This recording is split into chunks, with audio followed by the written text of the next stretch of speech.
Probability और इसका topic है multiplication theorem on probability for any two events.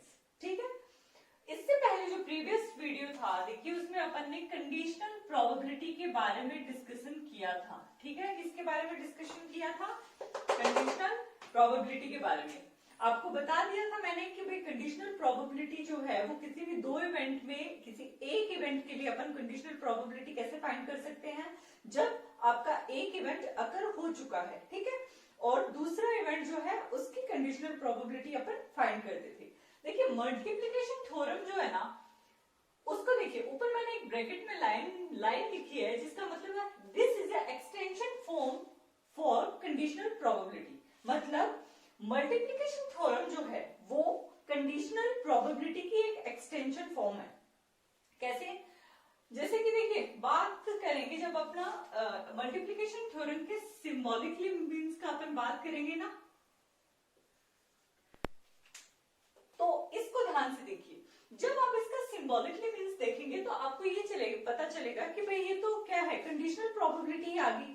यहां से अपन देख सकते हैं कि यहां से तो अपने पास बी की कंडीशनल प्रोबेबिलिटी आ जाएगी और यहां से ए की कंडीशनल प्रोबेबिलिटी आएगी। तो आपकी ये कंफ्यूजन रहेगा कि भाई मल्टीप्लिकेशन थ्योरम में और कंडीशनल प्रोबेबिलिटी, ठीक है, इन दोनों में डिफरेंस क्या रहा? तो उसी के बारे में अपन को आज डिस्कस करना है, सारे डाउट क्लियर करने हैं। तो सबसे पहले अपन क्या करेंगे, कंसिडर करेंगे कि भाई हमने कोई भी एक रैंडम एक्सपेरिमेंट किया। ध्यान दीजिए event A and B both are occurred. ये सबसे पहले देखिए डेफिनेशन पे आइए, ये है आपके पास मल्टीप्लिकेशन थ्योरम के लिए एक छोटा सा स्टेटमेंट में क्या लिखा है, A and B are any two event associated with a random experiment. देखिए रैंडम एक्सपेरिमेंट जो होता है उन सब के बारे में अपन पहले डिस्कस कर चुके हैं। आपको अच्छी तरह पता है रैंडम एक्सपेरिमेंट किसे कहते हैं, एक फेयर एक्सपेरिमेंट बोल सकते हो, एक ईमानदार से किया हुआ एक्सपेरिमेंट जो होता है वो क्या होता है, रैंडम एक्सपेरिमेंट होता है, जिसके बारे में जिसके आउटकम्स के बारे में अपन को पहले से कुछ भी पता नहीं होता। ठीक है, हाँ ये बोल सकते हो कि भाई आउटकम्स का ये तो पता है कि इसमें आपके पास क्या आएगा, लेकिन पॉसिबिलिटी नहीं पता कि क्या आ सकता है। जैसे एक सिक्के पे एच और टी आना, ठीक है, ये तो पता है कि भाई इसके आउटपुट में एच और टी आएगा जब एक सिक्के को टॉस करोगे तब, लेकिन कब एच आएगा कब टी आएगा ये नहीं बता सकते। तो this is a random experiment. तो यहाँ पे अपन को एक रैंडम एक्सपेरिमेंट किया, ठीक है, तो उससे अपन को दो इवेंट मिले, देखिए ए और बी। तो सबसे पहले आप बात कीजिए कि कंडीशनल प्रोबेबिलिटी में और मल्टीप्लिकेशन थ्योरम में डिफरेंस क्या है। जब अपन कंडीशनल प्रोबेबिलिटी, ठीक है ना, कंडीशनल प्रोबेबिलिटी के बारे में बात करते थे तब भी अपन किसी दो इवेंट के बारे में बात करते थे, लेकिन कब, जब आपका एक इवेंट पहले से हो चुका हो। ठीक है, ये इवेंट पहले से हो चुका है, मतलब ए हैज अकर्ड, ऑलरेडी अकर्ड, मतलब ये जो है वो पहले से हो चुका है। इसका मतलब अब अपन को बी के लिए कंडीशनल प्रोबेबिलिटी फाइंड करनी थी और उसको अपन कैसे रिप्रेजेंट करते थे, पी बी अपॉन ए से। कब, जब आपका ए पहले से अकर हो चुका है। ठीक है, तो इसको अपन लिखते थे P A intersection B and divided by जो आपका अकर हो चुका है वो डिवाइड में आता था। तो ये थी आपके पास कंडीशनल प्रोबेबिलिटी। अब मैं लिखूंगी क्या, मल्टीप्लिकेशन थ्योरम ऑन प्रोबेबिलिटी। तो ध्यान दीजिए मल्टीप्लिकेशन थ्योरम में और इसमें क्या अंतर है वो आपको अभी दिखाई देगा। देखिए उसमें एक इवेंट पहले से हो चुका है और सिर्फ दूसरे इवेंट के होने की बात की जाती है किसमें, कंडीशनल प्रोबेबिलिटी में। बट मल्टीप्लिकेशन थ्योरम में आपके पास क्या आता है, कोई इवेंट ए और बी है जो अपन को किसी रैंडम एक्सपेरिमेंट से मिले हैं, ये दोनों के होने की संभावना, मतलब दोनों होंगे। ठीक है, ए और बी दोनों होंगे। अब वो एक साथ हो सकते हैं या पहले एक या दूसरी बार एक हुआ हो, सक्सेसिवली हो सकते हैं या फिर साइमल्टेनियसली हो सकते हैं। ठीक है, तो देखिए इवेंट ए और B both are occurred together, यानी ए और बी दोनों को होना है। टुगेदर का मतलब वो साइमल्टेनियसली भी हो सकते हैं। साइमल्टेनियसली का मतलब है कि भाई साथ में हो सकते हैं या फिर एक के बाद एक हो सकता है। ठीक है, तो ए और बी दोनों को होता है, होना है। इसका मतलब ए, मैंने आपको क्या बताया कि जब भी अपन एंड का यूज लेंगे तो वो किसमें कन्वर्ट हो जाएगा, प्रोबेबिलिटी में, इंटरसेक्शन में। ठीक है, तो इसका मतलब हो गया ए इंटरसेक्शन बी। यहां तक कोई डाउट नहीं होना चाहिए, ये पहले की बातें हैं जो अभी तक अपन ने की है। इवेंट ए और बी दोनों को होना है, और यहाँ पे ए एंड बी को अपन लिख सकते हैं ए इंटरसेक्शन बी। बस इसी की प्रोबेबिलिटी अपने को फाइंड करनी है। इसी की प्रोबेबिलिटी जब अपन फाइंड करते हैं तो उसको कुछ किस तरीके से लिखते हैं वो अपन को आना चाहिए। देखिए, जब आपको पता है कि ए और बी दो इवेंट हो रहे हैं, ठीक है, तो पहले कोई एक होगा, ठीक है, तो मान लिया जो ए इवेंट है वो पहले हो गया, इसका मतलब ए इवेंट आपका हो गया, ए की प्रायिकता अपन ने लिख दी, ए की प्रोबेबिलिटी अपन ने नोट कर ली, मल्टीप्लाई एंड, दोबारा ध्यान दीजिए, ए आपका इवेंट हो चुका है। अरे भाई कहीं से तो स्टार्ट करोगे ना इवेंट का होना, तो मान लीजिए पहला इवेंट ए हो चुका। अब ध्यान दीजिए, ए हो चुका, इसका मतलब अब यहां पर बी की कंडीशनल प्रोबेबिलिटी यूज में लेंगे। क्यों? क्योंकि बी की प्रोबेबिलिटी कब लेना है, जब आपका ए अकर हो चुका है। ठीक है, तो ध्यान दीजिए क्या डिफरेंस है। जब अपन इसको ऐसे लिखेंगे, देखिए पी ए को जब अपन डिवाइड में भेजेंगे तो अपने पास बी की कंडीशनल प्रोबेबिलिटी आ जाएगी वापस, P A intersection B divided by P A. ध्यान दीजिए, इस फॉर्मूले से अपन को वापस क्या मिलेगी, कंडीशनल प्रोबेबिलिटी ही मिलेगी। तो आप बोलोगे इनमें डिफरेंस क्या है? अरे भाई इस दोनों में ये डिफरेंस है कि ए और बी यहाँ पर दोनों को होना है। ठीक है, यहाँ पर अपन को ये दिखाना है कि जब दोनों होते हैं वो कैसे भी हो सकते हैं, साइमल्टेनियसली भी हो सकते हैं या सक्सेसिवली भी हो सकते हैं। ठीक है, तो जब दोनों होंगे तब अपने पास क्या सिचुएशन बनेगी, ये इसे बोलते हैं अपन मल्टीप्लीकेशन थ्योरम। दो इवेंट का होना, ए एंड, देखिए मल्टीप्लीकेशन क्यों बोला गया है, A and B, A and B, A and का मतलब क्या है, मल्टीप्लाई। ठीक है, तो दो इवेंट के का multiply, multiplication theorem on probability, यानी टू इवेंट, दो इवेंट के बीच में मल्टीप्लाई यूज हो रहा है, एंड यूज हो रहा है, जिसको अपन इंटरसेक्शन बोल सकते हैं। अब यहाँ पे ध्यान दीजिए, P B अपॉन A, इससे अपन ने कंडीशनल प्रोबेबिलिटी भी निकाल सकते हैं। देखिए कंडीशनल प्रोबेबिलिटी क्या होती है कि आपका जब एक इवेंट जो है वो पहले से अकर हो चुका है और दूसरे इवेंट के होने की प्रोबेबिलिटी ज्ञात करनी है। मतलब करनी तो अपन को किसी एक इवेंट की ही है, लेकिन कब, जब पहला इवेंट हो चुका है। तो ये डिफरेंस है, और यहाँ पर दोनों के होने की प्रोबेबिलिटी अपन को फाइंड करनी है। तो देखिए सबसे पहले तो यहाँ पे डेफिनेशन में आपको लिखा हुआ है, इसको अपन बोलेंगे क्या, conditional multiplication theorem on probability. तो जब आपका ए इवेंट हो चुका है तो बी अपॉन ए की कंडीशनल प्रोबेबिलिटी आएगी मल्टीप्लाई में, और जब आप ये मान रहे हो कि बी इवेंट आपका हो चुका है, पहले आपने बी को करवाया है, तो इसका मतलब ए की अब क्या आ जाएगी, conditional probability.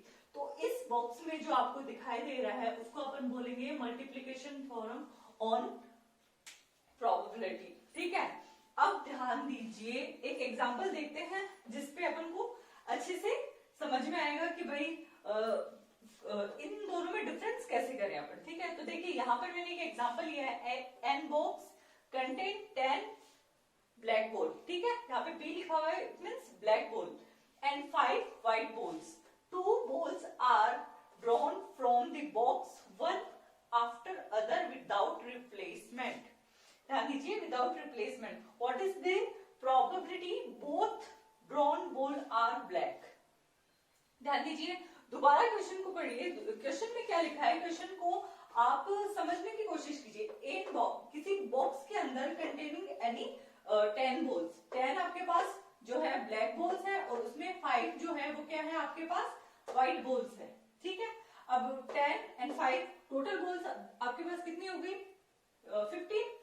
2 balls are drawn from the box one after other, मतलब पहले एक निकालिए और उसके बाद दूसरी निकालिए, without any replacement. Without replacement का मतलब क्या हुआ कि आपने किसी बॉक्स में से एक बॉल निकाली, उसको वापस उस बॉक्स में ना डालते हुए दूसरी बॉल जो है उसी बॉक्स में से आपने निकाल ली, and this is a without replacement. So what is the probability कि जो निकाली हुई दोनों बॉल है वो आपके पास ब्लैक कलर की होनी चाहिए। ठीक है, तो सबसे पहले तो आपको ये बताना चाहिए कि भाई पहले किसी एक बॉल को निकालेंगे, ठीक है, और बिना रिप्लेसमेंट किए हुए अपन किसी दूसरी बॉल को निकालेंगे। तो चलिए देखते हैं इस एग्जांपल के बारे में, आप थोड़ा सा डिस्कस देखते हैं अपन।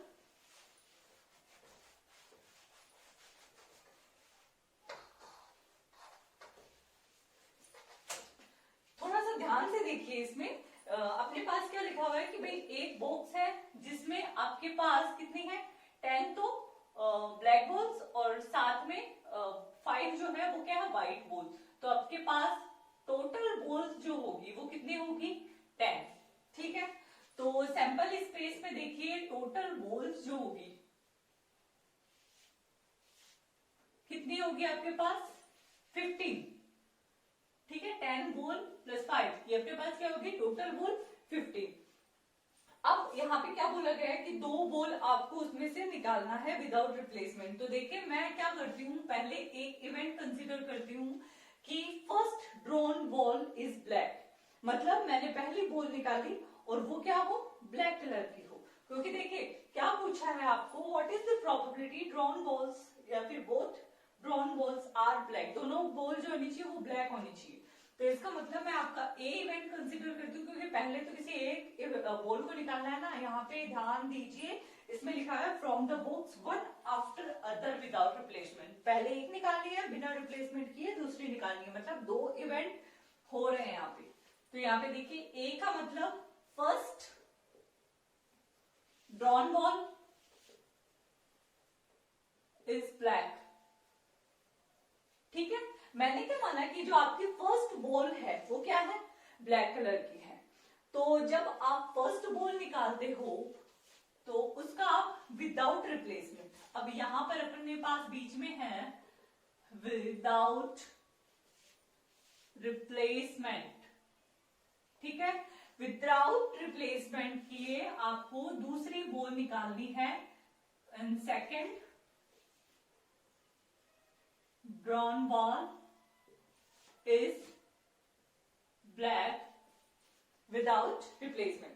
फर्स्ट इवेंट मैंने क्या लिया कि first drawn ball is black and second event क्या बताता है कि जो सेकेंड बॉल आपने निकाली है विदाउट रिप्लेसमेंट किए हुए वो भी क्या होनी चाहिए ब्लैक होनी चाहिए। अब इसके आपको क्या करना है, देखिए बी इवेंट कब होगा जब पहले ए होगा, दोनों को करवाना है। क्यों, क्योंकि यहाँ पे आपको क्या लिखा हुआ है what is the probability both drawn ball are black, दोनों ही बॉल जो है वो क्या होनी चाहिए ब्लैक होनी चाहिए। तो आपको क्या करना है, देखिए मल्टीप्लीकेशन जैसे जैसे आप क्वेश्चन करोगे तब आपको पता चलेगा कि कहां पर कंडीशनल प्रोबेबिलिटी यूज में लेनी है और कहां पर मल्टीप्लीकेशन थ्योरम प्रोबेबिलिटी जो है सॉरी मल्टीप्लीकेशन थ्योरम जो है वो यूज में लेनी है। तो वहां पे आप ध्यान दे सकते हो दोनों बॉल के ब्लैक होने की प्रायिकता पूछी गई है। तो इसका मतलब ए और बी दोनों को होना है, तो दोनों को होने के लिए सबसे पहले तो ए होगा, ठीक है, और उसके बाद क्या होगा बी होगा विदाउट रिप्लेसमेंट। तो बात कर लेते हैं अपन ए के होने की। जब आपका ए इवेंट जो कंसिडर होता है या फिर ये मान लीजिए दोनों इवेंट को होना है ए इंटरसेक्शन बी, ये किसको शो कर रहा है कि भाई ए और बी दोनों को होना है। तो सबसे पहले किसकी बात करें अपन ए की, क्योंकि अपन ने पहला इवेंट कौन सा कंसिडर किया है A, first drawn ball is black. अब सबसे पहले मुझे ये बताइए कि पी ए की प्रोबेबिलिटी क्या होगी, first drawn ball is black. तो टोटल प्रोबेबिलिटी आपको पता है कैसे निकालते हैं, favourable outcomes divided by total possible outcomes या फिर सैंपल स्पेस में जितने भी आपके एलिमेंट बनते हैं वो सारे इसमें आएंगे। तो ध्यान से देखिए टोटल आउटकम्स जो है वो आपके पास क्या है 15, तो डिवाइड में तो आपके पास क्या आएगा 15। ठीक है, अब आपको क्या करना है ब्लैक बॉल होने की प्रायिकता याद करनी की, जो आपने फर्स्ट बॉल निकाली है वो ब्लैक हो। तो ध्यान दीजिए इसमें ब्लैक बॉल आपके पास कितनी है, आपके पास ब्लैक बॉल है 10 ब्लैक बॉल्स, तो 10 में से कोई भी एक आ सकती है। ठीक है, अब ध्यान दीजिए अब आपको निकालना है पी बी अपॉन ए। ठीक है, अब देखिए मैं पहले ये नहीं लिखती हूँ, मैं आपसे सिर्फ इवेंट बी के बारे में बात करती हूँ। ये तो आपने लिख लिया क्या कि भाई पी ए फर्स्ट बॉल के ब्लैक होने की प्रायिकता, मल्टीप्लाई में अब आपको क्या लिखना है बी के ब्लैक होने की प्रायिकता। तो बी के ब्लैक होने की प्रायिकता देखिए क्या होगी। अब देखिए टोटल में से एक बॉल तो आपने निकाल ली, तो यहाँ पे कितने बचे 14। ध्यान दीजिए because this is a without replacement question, इसमें किसका यूज किया है विदाउट रिप्लेसमेंट का। विदाउट रिप्लेसमेंट का मतलब जब आपने 15 में से एक बॉल निकाली और वापस उसमें नहीं रही, इसका मतलब इसमें अब अपने पास कितनी बॉल है 14। तो यहाँ पे तो टोटल आउटकम्स जो आएंगे किसके लिए दूसरी प्रोबेबिलिटी के लिए बी के लिए, तो वो तो क्या आएंगे 14। और अब यहाँ पे ध्यान दीजिए ब्लैक बॉल में आपके पास कितनी बची है, अब 9, क्योंकि एक तो निकल चुकी है, जो आपका इवेंट हो चुका है उसको तो आप कंसिडर कर नहीं सकते, तो यहाँ पर आपके पास क्या आएगी 9। और ये जो है वो आपकी कंडीशनल प्रोबेबिलिटी है किसकी, बी की। कब, जब ए हैज ऑलरेडी अकर्ड, मतलब जब आपका ए इवेंट पहले से हो चुका है। ध्यान दीजिए इसका फर्क इस पे पड़ा है। ये देखिए एक एलिमेंट आपका कम हो चुका है। एक एलिमेंट कम क्यों हुआ, जब इससे पहले कोई इवेंट हो चुका है। भाई यहाँ पर 15 भी तो आ सकते थे, ठीक है। मतलब ये मान लीजिए मैंने क्या कहा, यहाँ पे विदाउट की जगह विद रिप्लेसमेंट होता, मतलब आपने वो बोल उसमें वापस रख दी, तो यहाँ पे 14 की जगह वापस क्या आ जाता 15। तो मतलब पहले का दूसरे पे कोई फर्क ही नहीं पड़ा। लेकिन यहाँ पर ये 14 हुआ, इसका मतलब पहले वाले इवेंट का कुछ ना कुछ फर्क पड़ा है, कोई इवेंट पहले से हो चुका है, इसलिए अपन यहाँ पे बी की कंडीशनल प्रोबेबिलिटी यूज में लेते हैं। तो यहाँ पे अपने पास क्या आएगी 10/15 मल्टीप्लाई 9/14। तो ये अपन ने क्या निकाला है, मल्टीप्लीकेशन थ्योरम से B intersection A intersection B जो आएगा वो आपका ये बनेगा। तो इस तरह अपन को यूज में लेना है क्या, मल्टीप्लीकेशन थ्योरम और प्रोबेबिलिटी। तो ये तो देखिए अपन ने बात की किन्हीं भी दो इवेंट्स के लिए, पर जरूरी तो नहीं है ना कि दो इवेंट ही हो, मोर देन 2 इवेंट्स भी आपके पास हो सकते हैं। तो देखिए इसके बारे में भी अपन ने यहाँ पे डिस्कस किया है, multiplication theorem on probability for more than 2 events. More than 2 events, ध्यान दीजिए consider an event A B C, ठीक है ना। किसी भी रैंडम एक्सपेरिमेंट से अपन क्या करते हैं, कोई इवेंट कंसिडर करते हैं ए बी सी। अब आपको क्या करना है, इन तीनों के होने की प्रायिकता ज्ञात करनी है, ठीक है। तो उसमें क्या लगेगा, मल्टीप्लीकेशन थ्योरम, क्योंकि तीनों को होना है ए एंड बी एंड सी, और इन तीनों के होने की प्रायिकता आपको ज्ञात करनी है, प्रोबेबिलिटी आपको ज्ञात करनी है। तो इसको अपन सिंबॉलिकली कैसे लिखेंगे, ए एंड का मतलब इंटरसेक्शन, बी एंड का मतलब इंटरसेक्शन एंड सी, और इसकी प्रायिकता प्रोबेबिलिटी इज इक्वल्स टू, देखिए यहाँ पर ध्यान दीजिए वही बात, सबसे पहले कोई एक इवेंट होगा, मान लीजिए आपने ए इवेंट को माना कि भाई ए इवेंट जो है वो पहले अकर हो चुका, तो ए इवेंट जब पहले अकर हुआ तो यहाँ पे तो पी आएगा, ए की प्रोबेबिलिटी। अब जब आप बी की लिखोगे तो वो बी की कंडीशनल प्रोबेबिलिटी आएगी, ना कि प्रोबेबिलिटी। अभी मैंने आपको बताया है दो इवेंट वाले में। तो देखिए जब ए हो चुका तब आपके पास क्या आ गई, बी की कंडीशनल प्रोबेबिलिटी। अब लास्ट में आपको किसकी लिखनी है, सी की। कब, जब ए और बी, ए और बी दोनों हो चुके हो।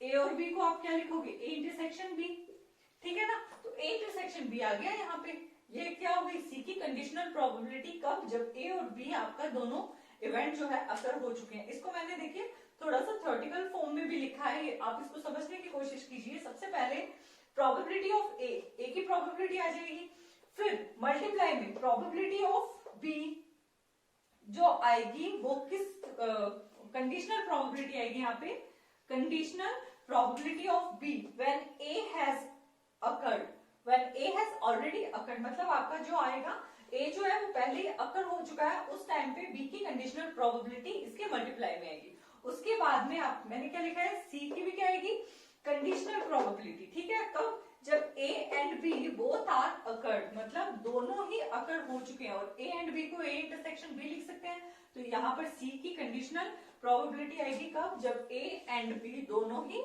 अकर्ड हो चुके हैं। तो ये किसी 3 इवेंट के लिए आ गया। मान लीजिए इसी तरह अपने पास कोई 4 इवेंट हो सकते हैं, 5 हो सकते हैं, तो वही बात है, यहाँ पे इंटरसेक्शन की वैल्यू बढ़ती जाएगी। यहाँ पे A intersection B intersection C आ जाएगा। जब आप डी को इवेंट लेते हो तो A intersection B intersection C intersection D आ जाएगा। तो इस तरह से वो बढ़ता जाता है। तो ये हो गए आपके पास किन्हीं 3 इवेंट्स के लिए मल्टीप्लीकेशन थ्योरम। तो अब अपन बात करते हैं, एक एग्जाम्पल लेते हैं। देखिए ये आपके पास एग्जाम्पल है, एग्जाम्पल में लिखा है 3 कार्ड्स आर ड्रॉन सक्सेसिवली। इसका मतलब है एक करके एक, मतलब पहले एक निकालना है उसके बाद दूसरा निकालना है। साइमल्टेनियसली का मतलब होता है साथ में निकालना। इसके बारे में अभी अपन डिस्कस करेंगे। विदाउट रिप्लेसमेंट, इसमें भी वही दिया है, without replacement from A pack of 52 cards, ठीक है ना। ये मान लीजिए किसी फिटी हुई ताश की गड्डी में, 52 ताश की गड्डियों में से आपको 2 कार्ड जो है वो सक्सेसिवली निकालना है। What is the probability that first 2 cards are king, पहले निकाले गए दोनों कार्ड जो है वो तो क्या हो, king, and the third card drawn is an ace card. देखिए वापस देखिए क्वेश्चन में क्या लिखा हुआ है, आपके पास कोई ताश की गड्डी है और आपको क्या करना है, उसमें से 3 कार्ड को सेलेक्ट करना है सक्सेसिवली, मतलब एक करके एक, without any replacement, without replacement निकालना है from A pack of 52 cards. अब आपको क्या करना है, इस बात की प्रोबेबिलिटी फाइंड करनी है कि आपने फर्स्ट 2 कार्ड यानी पहले जो 2 कार्ड निकाले हैं वो तो क्या होने चाहिए, किंग, और साथ में यदि जो थर्ड कार्ड आप निकालोगे वो आपका क्या होना चाहिए, इक्का होना चाहिए, ऐश कार्ड होना चाहिए। ऐश कार्ड को अपन ए से रिप्रेजेंट करते हैं और किंग को अपन के से रिप्रेजेंट करेंगे। तो चलिए इस क्वेश्चन के बारे में भी डिस्कस करते हैं यहाँ पे। तो यहाँ पे मैंने एक इवेंट ए कंसिडर किया है कि फर्स्ट कार्ड जो है वो आपका क्या होगा, किंग होगा, सेकंड कार्ड जो होगा वो भी आपका क्या होगा, किंग होगा, और थर्ड कार्ड जो होगा वो क्या होगा, ऐश कार्ड होगा। ये पूछा है कि आप उस बात की प्रोबेबिलिटी फाइंड कीजिए कि 2 कार्ड जो है, जो फर्स्ट में आपने 2 कार्ड निकाले हैं वो तो किंग हो, और जो थर्ड कार्ड निकाला है वो आपका क्या हो, एक इक्का हो, यानी ऐश कार्ड हो। तो ये 3 इवेंट लिख लिए अपने, ठीक है। अब ये तीनों होंगे, तीनों का होना क्या है, निश्चित है, इसका मतलब A intersection B intersection C, ठीक है, इन तीनों का होना, और इसकी अपने को प्रायिकता ज्ञात करनी है, प्रोबेबिलिटी फाइंड करनी है। तो यहाँ देखिए वही बात है, सबसे पहले इवेंट ए होगा, उसके बाद इवेंट बी की कंडीशनल प्रोबेबिलिटी आएगी, मतलब इवेंट बी होगा, और उसके बाद आपके पास इवेंट सी होगा, ठीक है। कब, जब ए और बी पहले से अकर हो चुके होंगे। यहाँ पे देखिए अपन बात कर रहे थे इवेंट ए बी और सी के बारे में कि तीनों इवेंट को होना है। तो सबसे पहले यहाँ पे मैंने जो फॉर्मूला लिखा है उसके अंदर आपको क्या करना पड़ेगा, पहले तो ए इवेंट के होने की प्रोबेबिलिटी फाइंड करनी है। तो ध्यान दीजिए ए की प्रायिकता ज्ञात करेंगे, प्रोबेबिलिटी ऑफ ए, तो अपने पास कैसे क्या मिलेगा, सबसे पहले टोटल आउटकम्स लिख देते हैं, 52 होते हैं, और उसमें से आपको क्या करना है, किंग होने की प्रायिकता। देखिए तो मैंने आपको पहले ही बता चुकी हूँ कि कार्ड का जो डिस्ट्रीब्यूशन कुछ किस तरीके से होता है, उसमें 4 ही तो आपके किंग होंगे और 4 ही इक्के होंगे, ठीक है। अब इसमें से अपन को 2 तो किंग चूज करना है और 1 इक्का चूज करना है। तो ध्यान दीजिए सबसे पहले अपन एक ही कार्ड निकाल रहे हैं किंग, तो किसमें से निकालेंगे, 4 किंग होते हैं, तो टोटल 4 बटे यानी 4 डिवाइडेड बाई 52।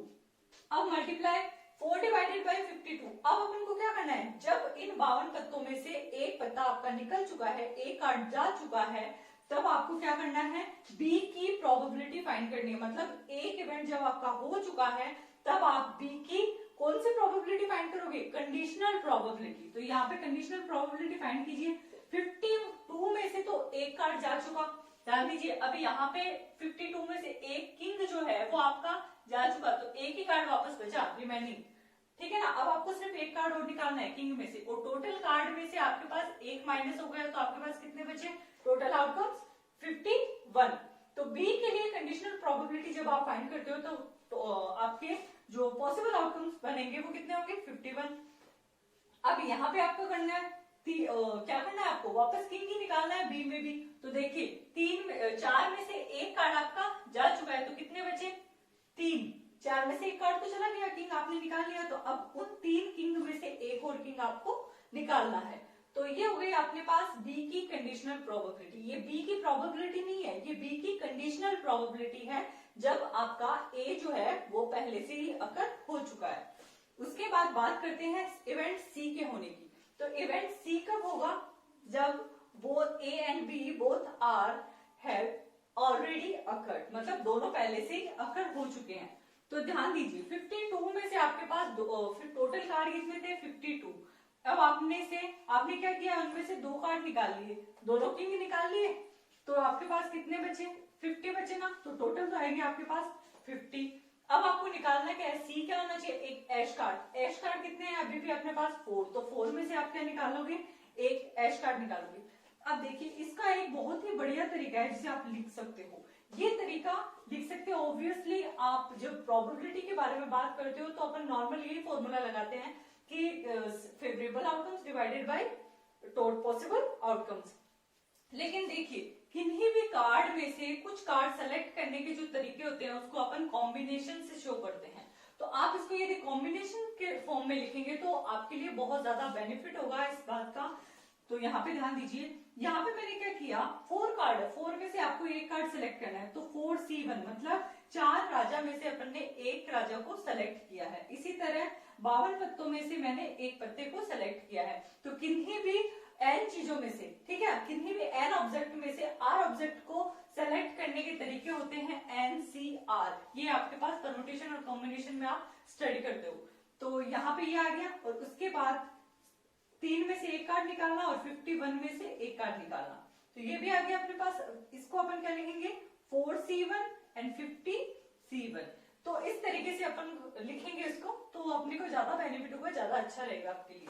तो ये है अपने पास इसका तरीका लिखने का। अब थोड़ा सा ध्यान दीजिए, मैंने यहाँ पे आपको 2 कार्ड की बात की है, देखिए A और B 2 इवेंट की विधि है। तो 2 कार्ड जो है उसको निकालने के कई तरीके हो सकते हैं, ठीक है। एक तो हो सकता है सक्सेसिवली और दूसरा होता है साइमल्टेनियसली। इसमें भी आपके 2 तरीके हो सकते हैं, एक तो विदाउट रिप्लेसमेंट और एक विद रिप्लेसमेंट। तो सबसे पहले तो समझिए इस बात को कि ये दोनों होते क्या है। इसका मतलब है एक करके क्रमांतर उसको निकालना, पहले एक कार्ड निकाला और उसके बाद दूसरा कार्ड निकाला। साइमल्टेनियसली का मतलब होता है एक साथ आपने दोनों कार्ड को निकाल लिया, ठीक है। टुगेदर आपने A और B जो है उन दोनों को टुगेदर किया है, मतलब दोनों कार्ड को साथ में निकाल लिया। विदाउट रिप्लेसमेंट, विदाउट रिप्लेसमेंट का क्या मतलब हुआ, देखिए कि पहले आपने एक कार्ड निकाला, ठीक है, और उसको रिप्लेस ना करते हुए, वापस उसमें ना रखते हुए दूसरा कार्ड निकाला। और विद रिप्लेसमेंट का मतलब क्या होता है, पहले आपने एक कार्ड निकाला, उसको वापस उस बॉक्स में रख दिया और उसके बाद आपने एक कार्ड निकाला। तो देखिए इसमें आप ध्यान दीजिए, पहले आपने एक कार्ड निकाला और उसको आपने उसमें वापस रख दिया। फिर जब आप बी इवेंट करोगे तो उस बी इवेंट पे ए का क्या फर्क पड़ेगा, क्योंकि जब आपने जो कार्ड निकाला है वो वापस उसी में रख दिया, तो सैंपल स्पेस में तो आपके पास वो 52 के 52 एलिमेंट ही रहेंगे, ठीक है। तो थोड़ा सा यहाँ पर अपन ध्यान देते हैं कि भाई इनमें से किसमें जो है वो समानता है, ठीक है। और जब भी आप विथ रिप्लेसमेंट की बात करोगे तो उस टाइम आप इंडिपेंडेंट इवेंट की, इंडिपेंडेंट इवेंट्स की बात करोगे। ध्यान दीजिए, देखिए एक वर्ड आपके पास और आ गया है जिसका नाम है इंडिपेंडेंट इवेंट। अब सबसे पहले थोड़ा सा डिस्कस कर लेते हैं अपन कि इंडिपेंडेंट इवेंट जो है वो क्या होता है। तो अपन लिखते हैं इंडिपेंडेंट इवेंट्स, ठीक है। इंडिपेंडेंट इवेंट्स का मतलब हुआ कि मान लीजिए ए और बी आपके कोई 2 इवेंट है, ठीक है। अब मैंने क्या कहा, आपके पास यहाँ पर कोई 5 बॉल रखी हुई है, इसमें से ए इवेंट है, पहले आपने first ball, first drawn ball is red, ठीक है ना। पहली जो आपकी बॉल है वो आपने क्या की, रेड बॉल इसमें से निकाली। अब आपने क्या किया, विद रिप्लेसमेंट, विद रिप्लेसमेंट करते हुए आपने बी इवेंट किया और उसमें आपने सेकेंड बॉल को निकाला, और वो भी क्या होनी चाहिए, बॉल ऑल्सो रेड। देखिए दोबारा देख लीजिए, एक बॉक्स है जिसमें आपके पास 2 तो रेड बॉल है और 3 आपके पास व्हाइट बॉल है। अब मैंने क्या किया, एक इवेंट है जिसमें आपको फर्स्ट ड्रॉन बॉल निकालनी है, वो रेड होनी चाहिए, और विद रिप्लेसमेंट देखिए इस बॉल को आपने निकाला, ये लीजिए मैंने इसको बाहर निकाल लिया। अब मैंने क्या किया, विद रिप्लेसमेंट वापस इस बॉल को इस बॉक्स के अंदर रख दिया, ठीक है। तो इवेंट के होने और नए होने का क्या फर्क पड़ा, पहले भी इसमें टोटल आउटकम्स, टोटल जो अपने पास पॉसिबल आउटकम्स थे वो कितने थे, 5, और अभी भी जब इवेंट हो चुका और आपने उसका रिप्लेसमेंट कर दिया तब भी आपके पास क्या है, 5 है। इसका मतलब जब आप बी निकालोगे तो उन 5 बॉलों में से ही निकालोगे, तो मतलब ए के होने का उस पर कोई फर्क नहीं पड़ा। तो ऐसे इवेंट्स जो होते हैं वो अपन क्या बोलेंगे, उनको इंडिपेंडेंट इवेंट, जिनका एक दूसरे पर कोई प्रभाव नहीं पड़ेगा, ऐसे इवेंट आपके क्या होंगे, इंडिपेंडेंट इवेंट। तो उसी के बारे में अपन बात कर लेते हैं। जैसे कि अपने पास ये क्वेश्चन था जिसमें ए और बी जो कार्ड है वो दोनों किंग होने चाहिए, ठीक है। तो थोड़ा सा डिस्कस कर लेते हैं इसके बारे में। अपन ध्यान देते हैं सक्सेसिवली और साइमल्टेनियसली इवेंट्स के बारे में।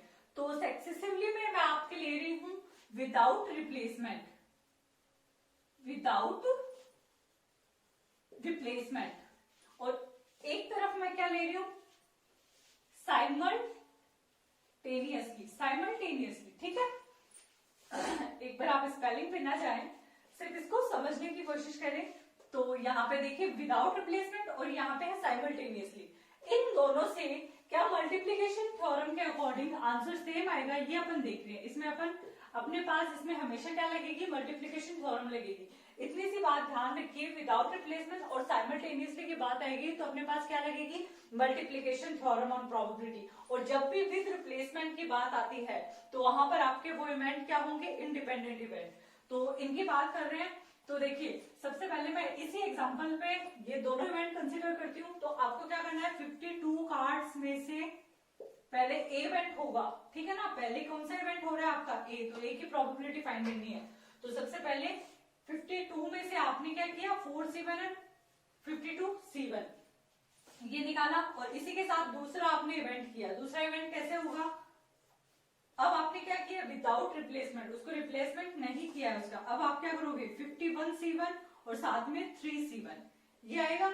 अब यहाँ पे साइमल्टेनियसली का मतलब क्या, एक साथ ही आपने निकाल लिया, इसका मतलब 52C2। इस बार आपने क्या किया, एक साथ ही 52 ताश के पत्तों में से 2 कार्ड निकाल लिए। और इसी तरह 4C2 मतलब 4 किंग में से 2 किंग एक साथ ही निकाल लिए, ठीक है। तो ये तो हो गया साइमल्टेनियसली, और ये हो गया अपने पास किससे, विदाउट रिप्लेसमेंट, ठीक है। तो इसमें पहले एक कार्ड निकाला और उसके बाद दूसरा कार्ड निकाला।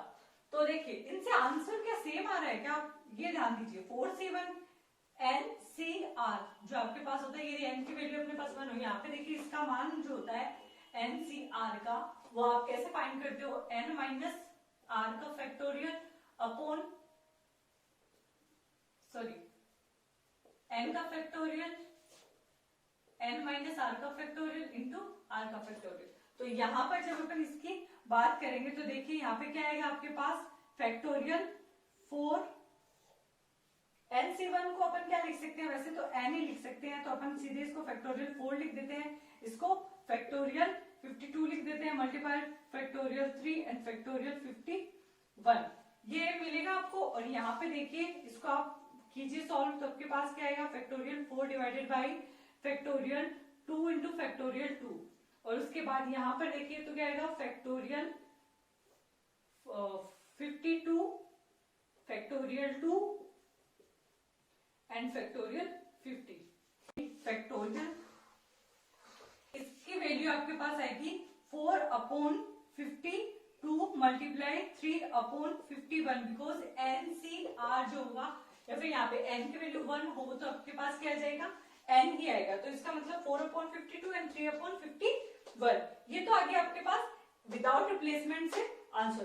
अब यहाँ पे इसको देखकर सॉल्व कीजिए आपके पास, तो इसको जब आप सॉल्व करोगे तो फैक्टोरियल 2 से फैक्टोरियल 2 कैंसिल आउट, यहाँ पे जब आप लिखोगे तो आपके पास क्या आएगा, 4 into 3 into factorial 2 divided by factorial 2, और साथ में डिवाइड में आपके पास क्या आएगा, जब 52 को आप बाहर निकालोगे तो साथ में क्या आएगा 51, और मल्टीप्लाई में फैक्टोरियल 50 अपॉन फैक्टोरियल 50। यहाँ से फैक्टोरियल 50 से फैक्टोरियल 50 कैंसिल, और यहाँ से फैक्टोरियल 2 से फैक्टोरियल 2 कैंसिल, तो 4/52, और ध्यान दीजिए 3/51 सेम आंसर।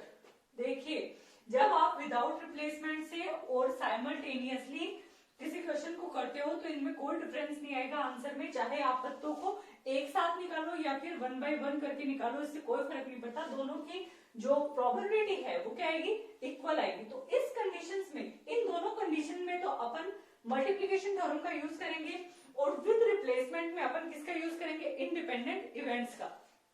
तो वहां पर आपके पास इंडिपेंडेंट इवेंट्स की बात होगी। तो देखिए इंडिपेंडेंस के बारे में भी थोड़ा सा डिस्कशन अपन अभी कर लेते हैं।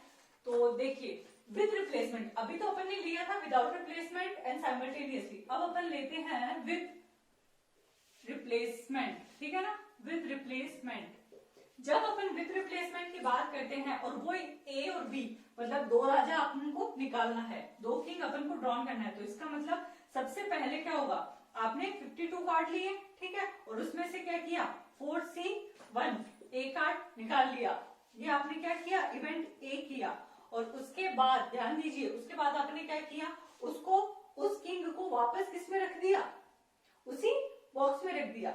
उस बॉक्स में रखने के बाद दोबारा आपने निकाला तो आपके पास क्या होगा, देखिए 52 C1, क्योंकि देखिए आउटपुट तो वही रहेगा ना, आउटपुट क्योंकि आपने एक कार्ड निकाला वापस उसी में रख दिया, अब आपके पास किंग भी वही रहेंगे और टोटल एलिमेंट्स भी वही रहेंगे। तो देखिए बी इवेंट के होने का ए इवेंट पर कोई भी फर्क नहीं पड़ा। तो ऐसे जो इवेंट्स होंगे वो आपके क्या होंगे, इंडिपेंडेंट इवेंट्स, और इसके बाद हम किसमें करेंगे, विद रिप्लेसमेंट में। तो आज के लिए इतना काफी है, इसके नेक्स्ट वीडियो में अपन मल्टीप्लिकेशन थ्योरम के क्वेश्चंस करेंगे। तो इसी तरह कुछ जानने के लिए आप इस चैनल से जुड़े रहिए, शेयर कीजिए, सब्सक्राइब कीजिए, और थैंक यू सो मच।